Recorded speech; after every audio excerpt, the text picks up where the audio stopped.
hear a great speech. So I asked my daughter to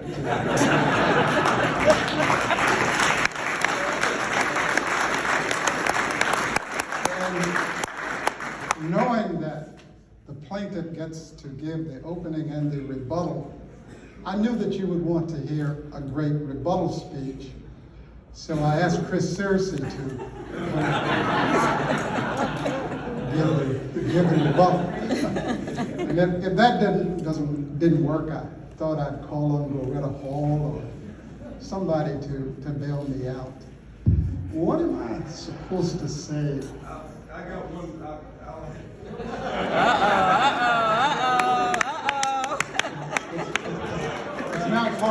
It's not part of the script, but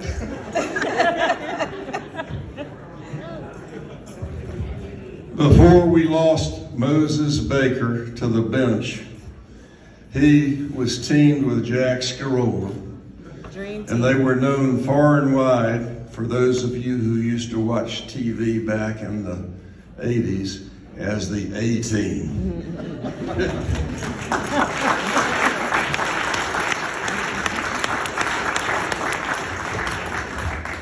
so honestly and truly, I mean, how am I to follow such a great presentation by one of the finest lawyers and finest daughters anybody could have? So I'll be brief. I do want you to know that Mrs. Baker Barnes is not the best trial lawyer in the family, neither am I. There is another young lady in the family who is a superstar trial lawyer, and her name is Mrs. Sutton. She is here this evening, and that is my youngest daughter. I call her Destiny. I had the pleasure a few years ago of accepting the Gladstone Award for my work with abused and abandoned and neglected children and at-risk children.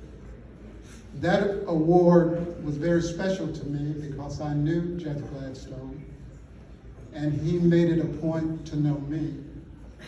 And he made it one of his last missions in life was to make sure that I received that award. And I got to know him very, very well. And when it came time for me to receive that award, I was a little bit late getting to the stage because Judge Gladstone, as he would do on so many occasions, he had called me. He didn't know that they hadn't made the announcement yet. So he wanted to congratulate me.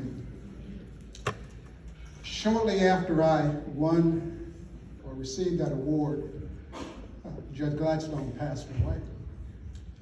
And it is relationships that make awards like these special. And I said about that award that it was the award that I cherished the most. I said that because I cherished my relationship with him so much, and he meant so much to me. So when I was sitting in my office, retired and happy, the telephone rang, and there was this person that I received phone calls from frequently, Nick Johnson. I believe Nick knew the task was going to be difficult to coach me out of retirement, to get me to come here in person and accept this award. Nick Johnson, and there are a few that I might name here tonight. I've been told by one that I better not, if I mention her name, I better not call her by the name I call her by. But Nick Johnson is part of a special relationship with me. And on this issue of diversity, of diversity and inclusion, Nick is extra special to me. I watched this young man come into a courtroom. Contrary to popular belief, I do not believe the judges own courtrooms. You hear people say, my courtroom. We are all constitutional invitees in courtrooms, and we do not own them. But Nick walked into juvenile court, a boatload of talent, an incredibly gifted young man. You heard him speak. You had seen his work. But I knew, and it was painful for me to know that this young man was going to face obstacles that he could not even imagine. He would not even understand them. And as we were talking, it was still a little bit difficult for him to convince me to come here. But I said, how are things going with the association? He said, Judge, it's getting worse. Things have not gotten much better, other than Gloretta and me. I said, Gloretta who? He said, Gloretta Hall. And I thought back to a few years where this young kid somehow found her way into my office.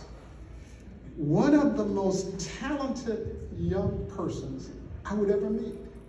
She was going to go on, at the time she came to see me, she was in a bad situation. I became a mentor for her. She went on to the University of Miami, Law Review, and just an incredible person. Diversity and inclusion came into my life in 1983, and it's been a part of my life ever since. And I have created relationships because of that are special. They mean a lot to me. A young man on an elevator one day was talking to a friend, and he said, I'm just going to tell the jury that a trial is a search for the truth. I looked at him and where is it? David Prather. Nick Johnson, Gloretta Hall, who are here tonight, and David Prather are three of my mentees. I am so proud of you.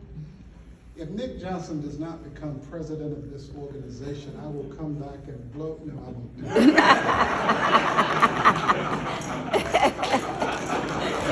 All right now. All right now.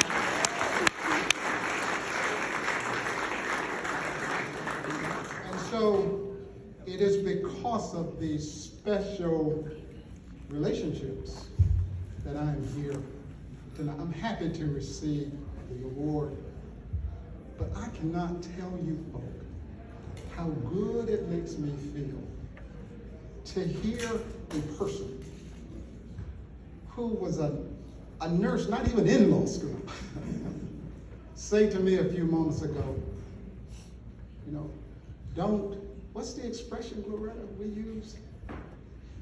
Don't crow about it, just do it. We shared those rooms. To hear her say that, to see Nick calling me, to see Prather and I with the relationship, those things are special to me. They mean more than the award itself.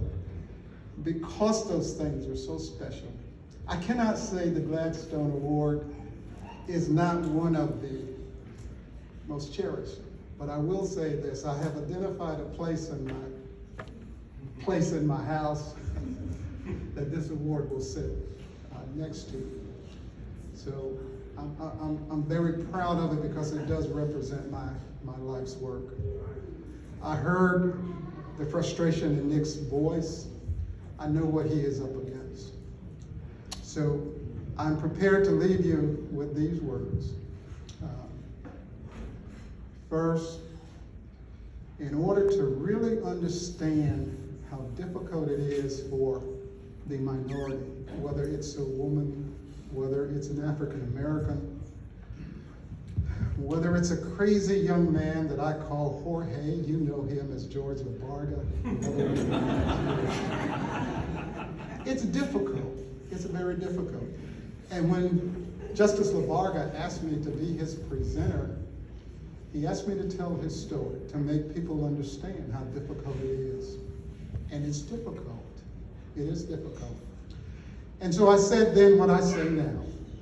In order to understand it, it would be nice if you could walk a mile, just 1 mile, in their shoes. Here's what that mile would look like.